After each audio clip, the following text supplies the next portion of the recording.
Good evening children. మనం already third చాప్టర్లో start అయిపోయింది. ఆల్రెడీ వీడియో చూడకుండే చూడండి. First pair of linear equation important topic వచ్చేసి అది యూనిక్ సొల్యూషన్సా, నో సొల్యూషన్సా, ఇన్ఫైనైట్ సొల్యూషనా అంటే ఇంటర్సెక్ట్ అవుతుందా లేదా, మెయిన్ ఇదే టాపిక్. దాంట్లో నుంచి మనకు క్వశ్చన్స్ ఎలా ఇస్తారు, దాని సాల్వేషన్ ఎలా చేయాలనేది ఒక్కొక్క ప్రాబ్లం తీసుకొని నేను చేస్తున్నాను. First 5 pencils. ఫస్ట్ క్వశ్చన్ చూద్దాం. 5 pencils and 7 pens together cost is 50 rupees. 5 pencils 7 pens cost ఎంత అంటున్నారు? 50 రూపీస్ అంటున్నారు. వేరాజ్ 7 pencils and 5 pens cost is, మళ్ళీ ఇంకొకటి ఏమి ఇచ్చారు? 7 పెన్సిల్స్ అండ్ 5 పెన్స్ కాస్ట్ ఎంత ఇచ్చినారు? 46 ఇచ్చారు. ఇక్కడ 2 సార్లు ఇచ్చారు. ఇది వేరేగా ఇచ్చారు, ఇది వేరేగా ఇచ్చారు. దాని తర్వాత ఏమంటున్నారు?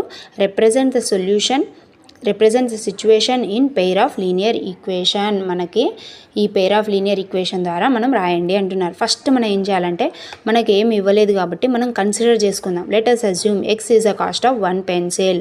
రెండిటికి, ఈ ఫస్ట్ ఈక్వేషన్కి నెక్స్ట్ ఈ సెకండ్ ఈక్వేషన్కి x అనేది పెన్సిల్ కాస్ట్, y అనేది పెన్ కాస్ట్ అనుకుంటున్నాం. అంటే ఒక పెన్సిల్ కాస్ట్ ఎంత అవుతుంది? x rupees. 1 పెన్ కాస్ట్ ఎంత అవుతుంది? y రూపీస్ అవుతుంది. అట్లనే గివెన్ ఫస్ట్ ఏమి ఇచ్చారు? 5 పెన్సిల్స్. ఇక్కడ ఏమి ఇచ్చారు? 5 పెన్సిల్స్ ఇచ్చారు. 5 పెన్సిల్స్ కాస్ట్ ఎంత? 5x. And 7 pens, 7 pens cost ఎంత? 7y. ఈ రెండింటిని మనము ఏం చేయాలి? ఈక్వేషన్ రూపంలో రాయాలి. 5x plus 7y is equal to all together ఎంత ఇచ్చినారు? 50. కాబట్టి 50 రాసేసాం. ఇది first equation. Next 7 pencils cost ఎంత? 7x. అండ్ 5 పెన్స్, ఇక్కడ 5 పెన్స్ ఇచ్చారు కాబట్టి 5 పెన్స్ కాస్ట్ ఎంత? 5y. 7x plus 5y is equal to 46. వాళ్ళు ఏమడిగారు మనకి? Represent the situation in pair of linear equation.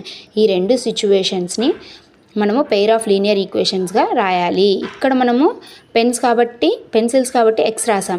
ఇక్కడ పెన్సిల్స్, ఇక్కడ ఏముంది? 7 దగ్గర కూడా పెన్సిల్సే ఉన్నాయి కాబట్టి ఇక్కడ 5x అయితే ఇక్కడ 7x, ఇక్కడ 7y అయితే ఇక్కడ 5y అవుతుంది. కానీ వాళ్ళు అక్కడ కాస్ట్ ఏమి ఇచ్చారు? ఈ రెండింటి కలిపి 50x. నెక్స్ట్ దీని కాస్ట్ వచ్చేసి 46. కాబట్టి మనం లీనియర్ ఈక్వేషన్స్ రాసేసాం రెండింటికి. 5x plus 7y is equal to 50 rupees, 7x plus 5y is equal to 46. ఇంకొకటి ఇక్కడ అబ్జర్వ్ బాగా చేశారా? ఈ రెండు లీనియర్ ఈక్వేషన్లో a1/a2 5/6 5/7, నెక్స్ట్ b1/b2 ఏమొచ్చింది? 7/5, నెక్స్ట్ c1/c2 ఏమొచ్చింది? 50/46. ఇట్లా a1/a2 నాట్ ఈక్వల్ టు, అంటే అక్కడ ఏం ఈక్వల్ లేవు కదా, 5/7 ఉంది, 7/5 ఉంది, అంటే రెండు నాట్ ఈక్వల్ ఉంది. అంటే a1/a2 not equal to b1/b2 not equal to c1/c2. అంటే ఇదేంటిది? Intersecting lines. మన గ్రాఫ్ కూడా ఎలా వస్తుంది? Intersecting lines. ఇక్కడ జస్ట్ వాళ్ళు అడిగింది మనకి లీనియర్ ఈక్వేషన్ రాయమన్నారు. ఇలా ఇచ్చి మళ్ళీ మన గ్రాఫ్ కూడా